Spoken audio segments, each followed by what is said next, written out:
1947-এর দেশভাগকে আমরা সবাই জানি, কিন্তু ঐতিহাসিকরা একে বলেন অসমাপ্ত দেশভাগ। কারণ আসল ট্র্যাজেডি শুরু হয়েছিল এর 2 বছর পর 1950 সালে। বিখ্যাত ঐতিহাসিক শেখর বন্দ্যোপাধ্যায়ের মতে 1950-এর দাঙ্গা ছিল বাংলার জনতাত্ত্বিক মানচিত্র বদলে দেওয়ার এক চূড়ান্ত সন্ধিক্ষণ।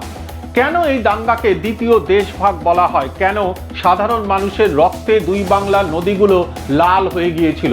চলুন আজ ঐতিহাসিক তথ্যের ভিত্তিতে ইতিহাসের সেই অন্ধকার অধ্যায়টি বিশ্লেষণ করি। দাঙ্গার সূত্রপাত কোনো ধর্মীয় কারণে নয়, বরং শুরু হয়েছিল রাজনৈতিক দমন পীড়নের মাধ্যমে। ঐতিহাসিকরা মনে করেন 1948 সালে রাজশাহী নাচলে তেভাগা আন্দোলনের পুনর্জাগরণই ছিল মূল ট্রিগার। কমিউনিস্ট সমর্থিত সাঁওতাল কৃষকদের দমন করতে পাকিস্তান নিরাপত্তা বাহিনী এক ভয়াবহ অভিযান চালায়। ঐতিহাসিক জয়া চ্যাটার্জির গবেষণা অনুযায়ী সে সময় আনসার বাহিনী এবং পুলিশের সাম্প্রদায়িক ভূমিকা সংখ্যালঘু সাঁওতালদের মনে চরম আতঙ্কের সৃষ্টি করেছিল। 1949 সালের সেই পুলিশি নির্যাতনের ফলে সাঁওতালরা প্রথমবার সীমান্ত পেরিয়ে মুর্শিদাবাদে আসতে বাধ্য হয়, যা ছিল অভিবাসনের দ্বিতীয় ঢেউয়ের শুরু। আসল বিস্ফোরণটি ঘটে খুলনার কালশিরা গ্রামে 20 ডিসেম্বর 1949। ঐতিহাসিক তথ্যানুসারে এটি ছিল মূলত এক পুলিশি তল্লাশির ব্যর্থতা। গ্রামবাসীদের প্রতিরোধে একজন কনস্টেবল মারা গেলে পুলিশ এবং আনসার বাহিনী 22টি নমশূদ্র গ্রামে নারকীয় তাণ্ডব চালায়।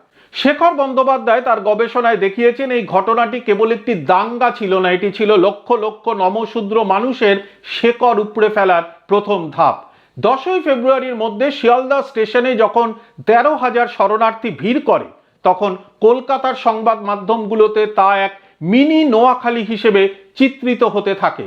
এই দাঙ্গার দায়ভার নিয়ে দুই দেশের রাষ্ট্রপ্রধানদের মধ্যে চরম বিতর্ক শুরু হয়। পাকিস্তানের প্রধানমন্ত্রী লিয়াকত আলী খান দাবি করেন সর্দার বল্লভভাই প্যাটেলের 15ই জানুয়ারির উস্কানিমূলক ভাষণই পশ্চিমবঙ্গের মুসলিমদের বিপদে ফেলেছিল। তবে ঐতিহাসিকরা এই বয়ানকে আংশিক বলে মনে করেন। রেকর্ড অনুযায়ী প্যাটেল তার ভাষণে কালশিরার উল্লেখই করেননি, বরং কলকাতার অমৃতবাজার পত্রিকা এবং হিন্দু মহাসভার প্রচারণায় জনমতকে আরো বেশি করে উত্তেজিত করে তুলেছিল।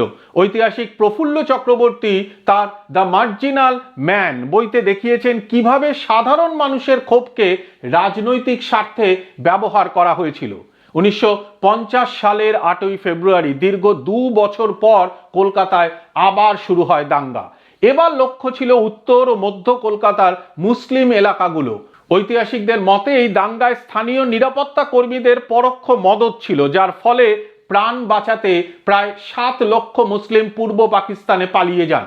এটি কেবল একটি দাঙ্গা ছিল না, এটি ছিল একটি পপুলেশন এক্সচেঞ্জ বা জনসংখ্যা বিনিময়ের এক নিষ্ঠুর প্রক্রিয়া।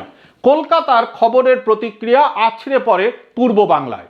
ঢাকা থেকে শুরু করে বরিশাল পুরো অঞ্চল আগুনের লেলিহান শিখায় পুড়ে যায়। সাহিত্যিক ও গবেষক আনিসুজ্জামানের স্মৃতিচারণায় উঠে এসেছে এক করুণ সত্য।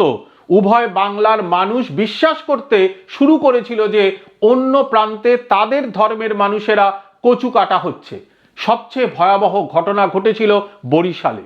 স্রেফ একটি গুজবের ভিত্তিতে যে জনপ্রিয় নেতা ফজলুল হক কলকাতায় নিহত হয়েছেন। হাজার হাজার হিন্দু মানুষকে হত্যা করা হয়।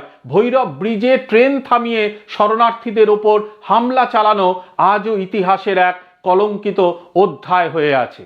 1950-এর দাঙ্গা আমাদের কি শিক্ষা দেয়?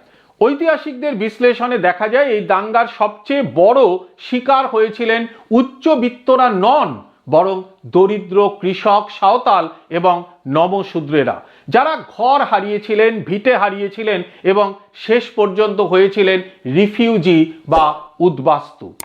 ইতিহাস কেবল রাজার যুদ্ধের কাহিনী নয়, এটি সাধারণ মানুষের যন্ত্রণারও দলিল। 1950-এর সেই দাঙ্গা আজও আমাদের মনে করিয়ে দেয় গুজব আর উস্কানিমূলক রাজনীতি কিভাবে একটি সমাজকে ধ্বংস করে দিতে পারে। আপনি কি মনে করেন আজকের সমাজ সেই ইতিহাস থেকে শিক্ষা নিয়েছে? আপনার মতামত আমাদের কমেন্ট বক্সে জানান। ধন্যবাদ।